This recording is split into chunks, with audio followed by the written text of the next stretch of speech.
এখন যে ঘটনাটা শুরু করছি সেটা কেরলের একটা ঘটনা।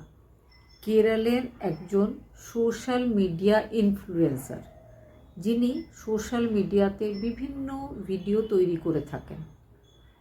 তার একটা ইনস্টাগ্রামে অ্যাকাউন্টও রয়েছে। একজন মহিলা, বয়স 32 বছর। তিনি একজন সাইকোলজিস্ট, সঙ্গে কমার্সের একজন লেকচারার। নাম হচ্ছে সিমজিতা মুস্তাফা। তিনি 16ই জানুয়ারি 2026 বাসে করে কোথাও একটা যাচ্ছিলেন। বাড়ি ফিরে এসে তিনি একটা ভিডিও পোস্ট করেছিলেন। বাসে ভিড়, তিনি দাঁড়িয়ে আছেন, তার সামনেই একজন ভদ্রলোক দাঁড়িয়ে আছে। ভদ্রলোকের কনুই তার বুকে টাচ করছে ভিড়ের জন্য।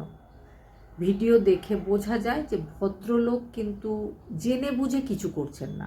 মহিলা চাইলেই একটু সরে দাঁড়াতে পারেন, কিন্তু মহিলা সেভাবে সরে দাঁড়াননি। তিনি সেলফি তুলেছিলেন, তিনি ভিডিও তৈরি করেছিলেন। বাস থেকে নেমে তিনি ইনস্টাগ্রাম পেজে একটা ভিডিও পোস্ট করেছিলেন। তিনি লিখেছিলেন যে সেক্সুয়াল হ্যারাসমেন্ট কিভাবে হয়, যে ভদ্রলোক তার সামনে দাঁড়িয়েছিল, তার কনুই বারবার তার বডি টাচ করছিল। লোকেরা এরকম হয়, লোকেদেরকে দেখে বোঝা যায় না, তাদেরকে ভদ্র মনে হয়, কিন্তু তাদের কার্যকলাপগুলো এই রকম থাকে। এই ধরনের একটা তিনি ভিডিও পোস্ট করেছিলেন ইনস্টাগ্রাম থেকে। ভিডিওটা কিন্তু ভাইরাল হয়ে গেছিল, ভীষণভাবে ভাইরাল হয়েছিল। একে অপরকে ভিডিওটা শেয়ার করেছিল, নানা রকম কমেন্ট করেছিল। ভদ্রলোককে গালাগালি করে, খারাপ কথা বলে অনেকেই অনেক কমেন্ট করেছিল। অনেকেই নিজের নিজের ইনস্টাগ্রামে, ফেসবুকে, ইউটিউবে শেয়ার করেছিল ওই ভিডিওটা। সমঝিতা মুস্তাফা রাতারাতি ভাইরাল হয়ে গেছিল। সঙ্গে ভাইরাল হয়েছিল সেই ভদ্রলোক। সামনে দাঁড়িয়ে থাকা ভদ্রলোক, বয়স 42, নাম দীপক। তিনি কোঝিকোড ডিস্ট্রিক্টের একটা টেক্সটাইল কোম্পানির কর্মচারী। তিনি সেখানেই থাকেন। অফিসিয়াল কোনো কাজে সেদিন কুন্নুর যাচ্ছিলেন, ওই একই বাসে যে বাসে ওই মহিলা যাচ্ছিল। তিনি বাই চান্স বা বাই ব্যাড লাক সেই মহিলার সামনে দাঁড়িয়ে সেদিন ট্রাভেল করেছিলেন। তিনি কিন্তু পেছন ফিরে দাঁড়িয়েছিলেন। তিনি জানেনও না, তিনি লক্ষ্যও করেননি, তিনি ইচ্ছা করে কিছু করেনও নি। অনেকে হয়তো ইচ্ছা করে করে। ওই দিন ওই ভদ্রলোক ইচ্ছা করে কিছুই করেনি। ওই দিন ইচ্ছা করে ওই মহিলা ওই ভিডিওটা তৈরি করেছিল নিজের সোশ্যাল মিডিয়াতে পোস্ট করার জন্য, কিছু লেখার জন্য, কিছু বলার জন্য, সবার কাছে একটা নতুন ভালো ভিডিও, ইন্টারেস্টিং ভিডিও তৈরি করে দেওয়ার জন্য। ভদ্রলোক কিছু জানেন না। ভদ্রলোকও কিন্তু পরবর্তীকালে জানতে পেরেছিলেন যে তাকে নিয়ে ওই ধরনের একটা ভিডিও সোশ্যাল মিডিয়াতে বিভিন্ন ফোনে ফোনে ঘুরছে। তিনি যখন সব কমেন্টগুলো পড়ে দেখেছিলেন, তিনি খুব কষ্ট পেয়েছিলেন, নিজেকে অপমানিত বোধ করেছিলেন।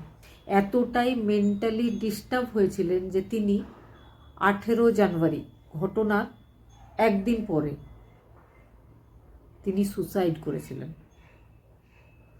তখন তার ফ্যামিলির লোকজনেরা তার ফোন দেখে বা ফোনের বিভিন্ন ভিডিও দেখে যখন ব্যাপারটা জানতে পেরেছিল, তারা পুলিশ স্টেশনে এসে ওই মহিলা যে ওই ভিডিও পোস্ট করেছিল তার নামে একটা এফআইআর করেছিল।